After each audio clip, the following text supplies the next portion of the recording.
चलिए तो नमस्कार, जय हिंद प्यारे बच्चों। और आज हम लोग जो है संडे है और संडे की छुट्टी है और ऑफलाइन का सारा बैच जो है बंद है, तो आज ऑनलाइन लेकर आए हैं आप लोगों को क्लास 10th का मैथ, जो वेरी इंपॉर्टेंट मैथ है। जो स्टूडेंट्स 2026 में एग्जाम देना चाहते हैं मैट्रिक बोर्ड का, बिहार बोर्ड का, उस स्टूडेंट के लिए ये जो मैथ आज का जो ऑब्जेक्टिव क्लास है बहुत ही इंपॉर्टेंट है और ये उन स्टूडेंटों को ज्यादा सहयोग करेगा जो है आप जो है इधर उधर घूम रहे हैं, कहीं सेटल नहीं है, तो उन विद्यार्थियों के लिए ये राम बाण की जैसा वरदान साबित होगा।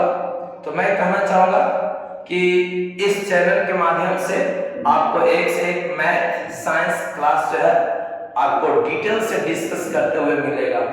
तो आइए बिना देरी किए हम लोग शुरू करते हैं। आज का क्लास बहुत ही लाजवाब होने वाला है। आइए स्टार्ट करते हैं हम लोग। तो आज की क्लास में हम लोग एक से चलते हैं प्रश्न को लेकर के, और ये रहा हमारा स्क्रीन पर पहला प्रश्न। कहता क्या है, समझते चलेंगे और सीखते भी चलेंगे, है ना। कहता है छोटे कि निम्नलिखित में कौन सी सबसे छोटी प्राकृतिक संख्या, तो किसकी बात बोल रहा है छोटे? प्राकृतिक संख्या की बात बोल रही है। प्राकृतिक संख्या है जरूर, लेकिन कौन प्राकृतिक संख्या की बात कर रहे हैं? तो सबसे छोटी प्राकृतिक संख्या, सबसे छोटी प्राकृतिक संख्या की बात किया जा रहा है, कितना होगा? तो बताइए, प्राकृतिक संख्या हम लोग बहुत अच्छे से जानते हैं कि ये जो है 1 2 3 4 5 6 7 8 9 और ये डॉट डॉट जो है आपको इनफाइनाइट तक है। तो इसमें सबसे छोटी वाली की अगर बात किया जाए तो कौन था? 1। तो आपका क्वेश्चन नंबर 1 का आंसर हो जाएगा सी। समझ गए? ये था पहला क्वेश्चन। और ये जितने भी क्वेश्चन है वो आपको पूछे गए हैं। ये देखिए 2022 में पूछा गया प्रश्न जो आपके सामने। आइए अगले क्वेश्चन की ओर बढ़ते हैं और अगला क्वेश्चन कहता है कि बताइए अंडर रूट 12 का परिमेयकरण गुणांक है। परिमेयकरण गुणांक है, यानी देखिए ये जो है ऑलरेडी हमारा अंडर रूट 12 दे चुका है ना। इसको परिमेयकरण हम लोग सभी जानते हैं कि परिमेय संख्या के बारे में अच्छे जानते हैं कि p/q के रूप में जो संख्याएं लिखे जाते हैं वो आपका परिमेय संख्या।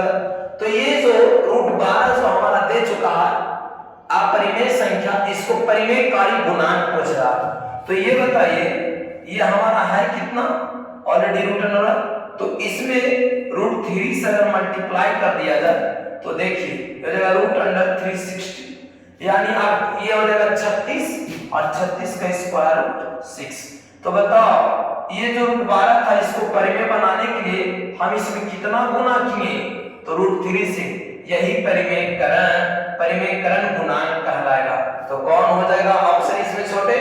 तो 2 का आंसर हो जाएगा ए। समझ में आना? तो इस प्रकार से हम एक्सप्लेन करते हुए जो है आप लोगों को बताएंगे। चलिए क्वेश्चन नंबर हम लोग 3 की ओर बढ़ते हैं ना, और देखिएगा क्वेश्चन नंबर 3 में कितना मस्त क्वेश्चन दिया हुआ। कहता है 45 और 60 का मसह। जी हाँ, 45 और 60 का मसह की बात हो रहा है। मसह आप लोग सभी को जानते हैं, महत्तम समापवर्तक होता है छोटे, इसी को हम लोग HCF कहते हैं ना। HCF highest common factor. तो इसमें 45 एवं 60 की बात कर रहा है, तो सिंपल में हम लोग निकाल देंगे, है ना। इसको जो है हम लोग हाईएस्ट जो सबसे बड़ा संख्या जो डिवाइड करता है, तो इसको अगर हम लोग बात करेंगे तो 15 या 45, इसको जब हटा कर तोड़ेंगे तो 15 चौको 60। ये दोनों देखो, इसमें ये आपका 15, यहाँ भी आपका 15 है। तो यही हो जाएगा आपका क्या? मसह। यानी कि ये बताइए कौन हो जाएगा छोटे? Option number D. समझ में आ रहा? चलिए नेक्स्ट क्वेश्चन की ओर हम लोग बढ़ते हैं। नेक्स्ट क्वेश्चन जो है क्वेश्चन नंबर 4 क्या कहता कि एक अशून्य परिमेय संख्या, जी परिमेय संख्या है लेकिन अशून्य है, शून्य नहीं है, और एक अपरिमेय संख्या का गुणनफल होगा, यानी गुणा करेंगे तो कैसी संख्या।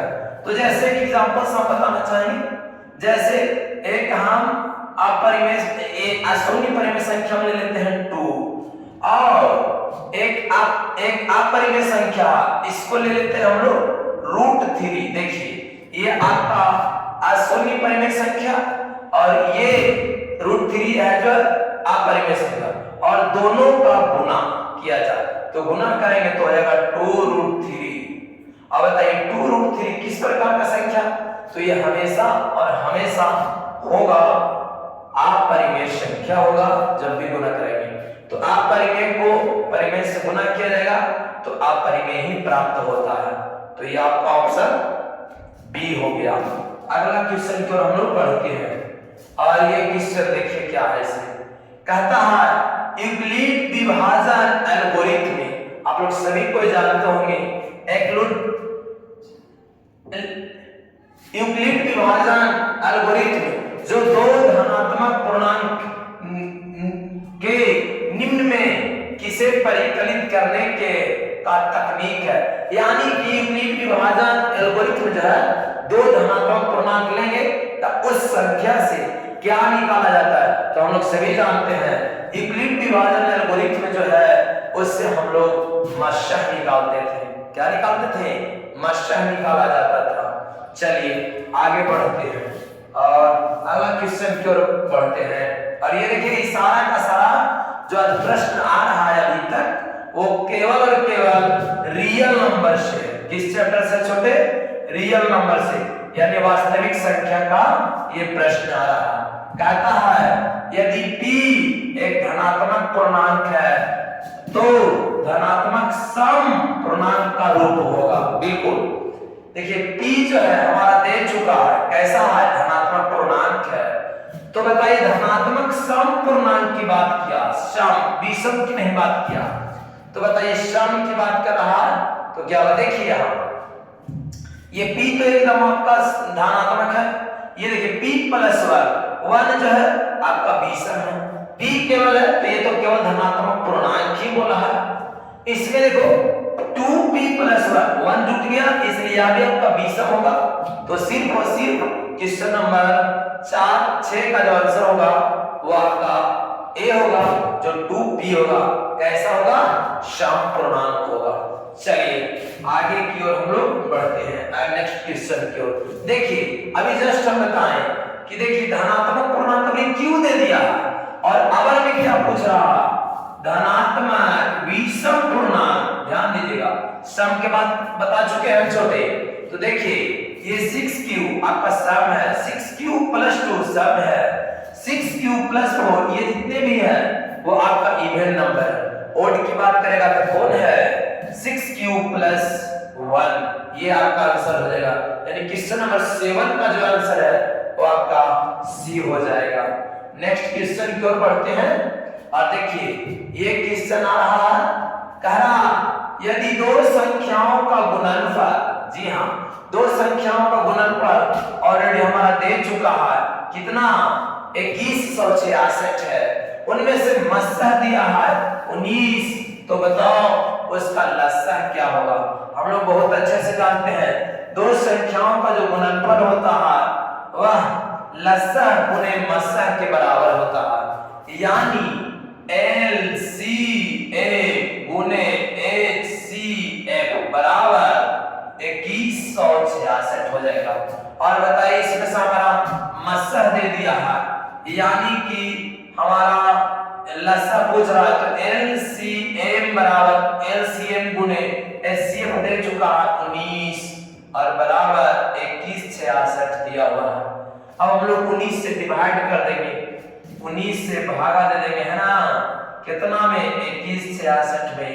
तो ये देखिए 19 एकम 19 हो जाएगा, ये 2 बच गया, 19 एकम 19 हो जाएगा, या का 7 बच गया, और 19 को 76 यानी देखिए आपका कौन वाला हो जाएगा छोटे A1 114 बार में डिवाइड हो गया, यानी LCM जो है वो 114 हो जाएगा, यानी ऑप्शन 8 का कौन सी हो जाएगा करेक्ट।